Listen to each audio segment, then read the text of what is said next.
So before we answer this question, we kind of have to set an objective reality because these are two very subjective terms when it comes to how I guess people define these. So to set this reality to answer this question, we must first break down the average week of the human in 2025. So let's start off with Monday through Friday. Monday, coffee in hand, clock in, drift through the hours, and the night with Netflix. Tuesday, no money for coffee, oatmeal for breakfast, work again, late night Instagram scroll, another day. Wednesday, midweek motivation gone. Midweek motivation gone. Emails, noise, small talk, then TikTok loops. Thursday, plans to be productive after work. Run errands, grocery shop, gym. Actually, scratch that. It's raining. Instead, phone staring, ceiling staring, and clock staring. Friday, the big day. Work, pretend excitement, then nothing but waiting for it to end. After work, happy hour. Hope package as routine. Oh, wait, hold on. We have 2 more days in the week, and I guess he don't fall in this little bracket. So let's get out of this loop and create something that's better, right? Saturday. Oh my, did I mess up again, man? Saturday. Okay, let's read the script here. What do we have for Saturday? Saturday, we have nothing. Okay. Oh, okay. Forget about the week. All right. Okay. What about Sunday? Sunday, run errands and prepare for Monday.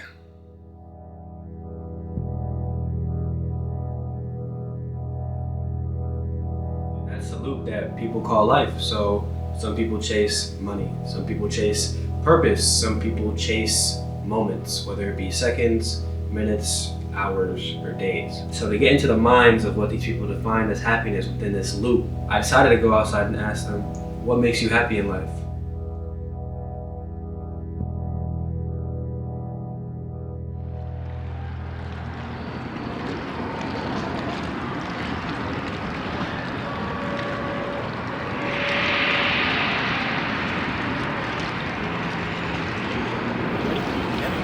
All right, so who are we here with? My name's Ben. Ben. And then where are you from? I'm from the UK, so the Midlands originally, so it's right in the middle. So before I recorded or turned on the camera, he was telling me, or Ben was telling me that he loved roller coasters. And for the question for today, I don't know if it relates, but does roller coasters fulfill you? Is that what makes you happy in life? Yeah, I was trying to think when you first kind of like told me the gist of of the content, and I'm like, what? I don't actually know, putting my finger on something. What actually, if it's one thing that makes, I think it's just making most of every moment, Okay, and ensuring that we are making the most of every moment and just taking everything in and enjoying the present as it comes, and yeah.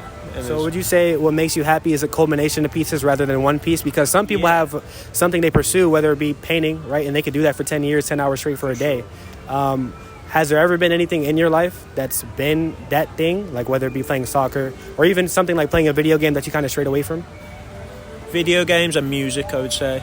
It's probably what originally brought us to Ibiza, but for me especially, brought me to where we work now in Ibiza. That music was my sole reason originally to go to the island. I used to want to DJ a little bit and produce a bit, and kind of lost way with that after a while. Didn't put in enough hours into it. You still do it in your free time? Not really anymore. I work in like food and beverage now, Gotcha. which I fell into it completely accidentally. What would you say to someone who can't find happiness?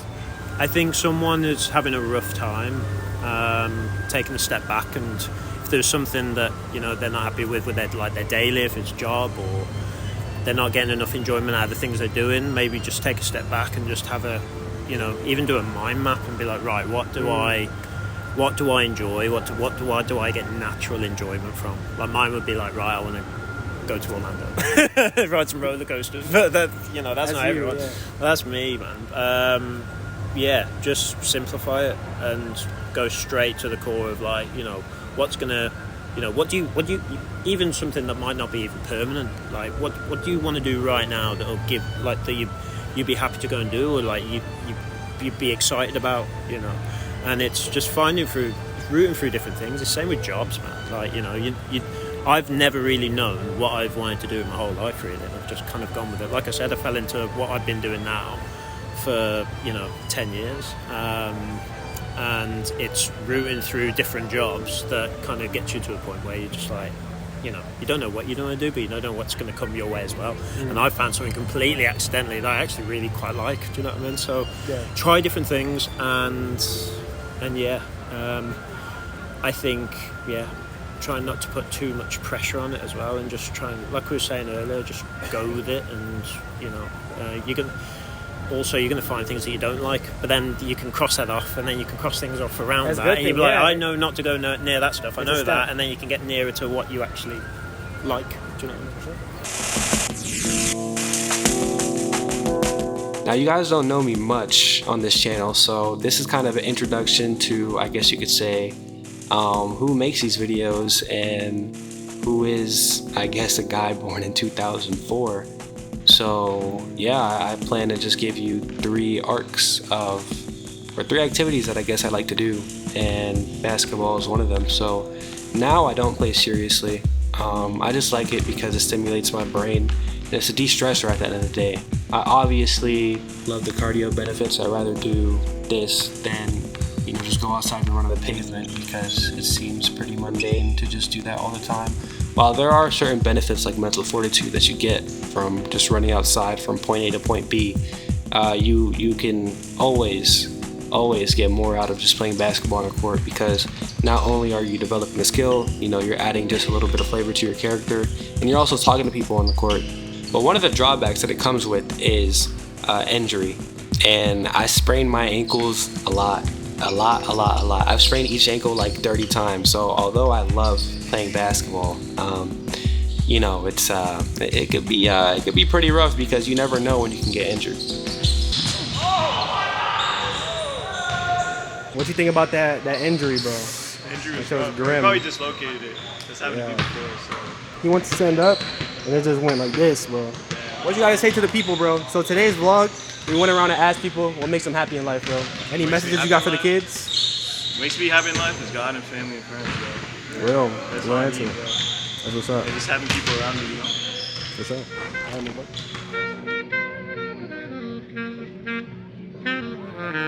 Yeah, that's the question, man. So the question for today, what makes you happy in life? You can think about it, take a second, don't spurt it out. If you already have it in your head, go ahead and spit it out. My peace. Your peace. Okay. Peace is like a hard thing to come by, especially in today's society. You go on your phone, you look outside, it's just like a lot of people see chaos, right? Whether it be the news, whether it be on Twitter. So what brings you your peace? And then how do you like kind of deflect all these things or ideas that are being shot at people in terms of just like social media or the news and stuff like that? What is your type of defense for that type of stuff, and what brings you peace, like fully? Sometimes we have to kind of have a social media detox For sure. and tune into ourselves, whether it's spiritually, mentally, physically. We just, going into ourselves, basically. Our peace is defining ourselves. I'm not putting in religion, but, I pray, and that's bring my peace. God is my peace. And then how long did it take you to find peace? Was there like a time in your life where you're like looking for something? Because some people are born into a religious family, so they kind of have that set path where even if they stray off, they can go back to because they know it from childhood, right? Was that something that was in your childhood, or you had to like find it to get that peace? No, that was in my childhood. I was brought up in a strict Christian household. I respect what everybody believes in, but I know who gets me by. But that brings my peace. How much of a factor do you think parents play in the role of bringing someone peace? I believe a lot because it starts at home. The parents have to teach them first. A child won't know unless the parent teach them. And as someone who has found their peace, what would you say to someone who's maybe going through a time where peace is not even a sliver in their eyesight? It's just like no light, no nothing. What would you say is some of the first things they should start to pursue in terms of basic goals, habits, lifestyles, or just what should they do and what path should they kind of start paving out? I say get rid of some things that no longer serve you. If we look into our flesh and thinking, oh, this gonna be a temporary fix, and they wake up the next day, they have the same problem, I would say just pray. You know, find yourself. Have a good soul tribe with you, like a support team. You know, some people, it may be friends, it may be certain family members. I know that certain family members are in chaos with each other, which sometimes, you know, you may think, oh, this is never going to end, but at the end of the day going to end.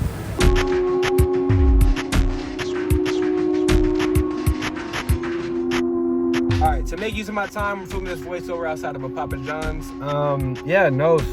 So Cars definitely was a big part of my childhood. I think a lot of people can relate to just watching Fast and the Furious, but you know, I love Fast and the Furious, and that translated into not only watching car movies, but also playing a lot of car games. Now, I didn't really maybe even understand at an early age what the significance of that hobby would become, but Underground Racing 2, GameCube games, Need for Speed games, The Crew, every car game that you could probably think of, I probably played. And, you know, over time, it just built my knowledge on this subject. And then over time, I feel like it became a part of my subconscious, to the point where, you know, you're getting ready to drive a car when you're 14, 15, and all you can think about is, all right, bet, I'm gonna get my first car, modify it, and do this, that, and the third. So, yeah, I would definitely say that's my path towards cars. Definitely video games and movies for sure. But, you know, after that basic arc, you know, you can kind of choose how far you go. But for me, it kind of turned into something deeper, which was, you know, not only pushing what you could do on the streets legally and illegally, but also, you know, pushing the limits of what you can get out of monetarily with car content in general. So not only do I like cars, Cars was also the first YouTube channel that I really ever started and really put time and effort into when it came to expressing myself. So, name, where y'all from, and then I'm gonna just ask you the question about what makes you happy in life, and that's it. All right, you ready? I'm gonna go this way and then that way. Okay. All right, cool. So, who are we here with today? What? No, who are we here with today? Yeah, like, what's your name, bro? My name is Lab. My name's Cora. My name's Miriam. And then, where are you guys from? I'm from Puerto Rico. Okay, cool. Florida. Russia. You speak Russian? Yes. Tell the people something in Russian. Я сейчас в Ютубе. So today's question again is, what makes you happy in life? Video games. My cat, definitely. Like, her name's Fauna. And my friends. I'd say my friends and music. Like, really just need a lot of friends there to help them, or family. And I understand, like, a lot of people don't really have family to rely on. So I feel like apps, or like apps that you can connect with people online can really help. And then, like, have you used social media or stuff like that to connect with people? Not really. Well, I mean, you say you play Roblox and stuff like that too, Yeah. So that helps. Oh, the communities there help a lot for sure. Yeah, I met one of my, like, online best friends there, like, about 2 years ago, and we're still talking, like, live and through. A quick origin story. I mean, this could be a whole video within itself, but a quick origin story about how I got into editing. So, high school, I used to make collages on my phone, wallpaper, stuff like that. I just, like, especially during that time, like, I just went through a phase. I mean, I think people still go through it. I mean, now I don't really care about it too much. I kind of have set stuff, but where I just wanted, like, a new wallpaper every now and then. And I'll go on Google, whatever, go on Pinterest, and I would see images that I liked. And I would never see, like, certain collages or certain things that, you know, I think would look good together. So I ended up making collages. I would use apps like PicCollage, and then put this together, yada, yada, yada. So one day I decided to, you know, level up my, I guess, collage making skills, and I wanted to use Photoshop. Photoshop at that time had a free Adobe trial, and on that Adobe trial you could do Photoshop for 7 days, Premiere Pro for 7 days, After Effects for 7 days, and then the whole 9 yards. So I ended up doing Photoshop for 7 days. Love Photoshop, but before I was gonna buy Photoshop, I was like, in my head, I'm already like, all right, I'm gonna buy Photoshop. This was awesome. I got to make some cool collages. got to use some of the new lens distortion thing, whatever effects I was using at that time in Photoshop. I thought were really cool. I'm like, yo, I'm gonna buy this software because it's cool. I can express myself to the fullest extent, right? Whatever. That trial ended, and then the Premiere Pro trial was the next thing I wanted to try. So I'm like, all right, before I buy this Photoshop, I'm gonna try the Premiere Pro trial, and then after I try the Premiere Pro trial, it was it was pretty much wraps from there. So now the reason I value this is not because it makes me jump for joy and laugh and stuff like that. You can see it with the style I edit my videos with, and then the concepts I'm gonna post, or the concepts I posted so far with the last 3 videos, or the concepts I'm gonna post in the future. My brain is just a motor. Like, okay, I'm gonna show you what I see right now. Like, just whoosh. Love that. I thought that was fantastic. A very powerful image. They did bring it up a little bit in the movie with this whole idea of the seduction, which themselves are also always shown with destruction tying back into war, in a constant recycling collision of conflicting ideas. But what I've experienced is that it's not the numbers that surprise you anymore. It's what can happen when you allow your mind the space to really level up. This is like the ultimate dump, like the ultimate punching bag for all the entities that thrive and constantly divide themselves and reproduce like cells in here. These can just be dumped in there. And this is why I do this. And this is why I love this.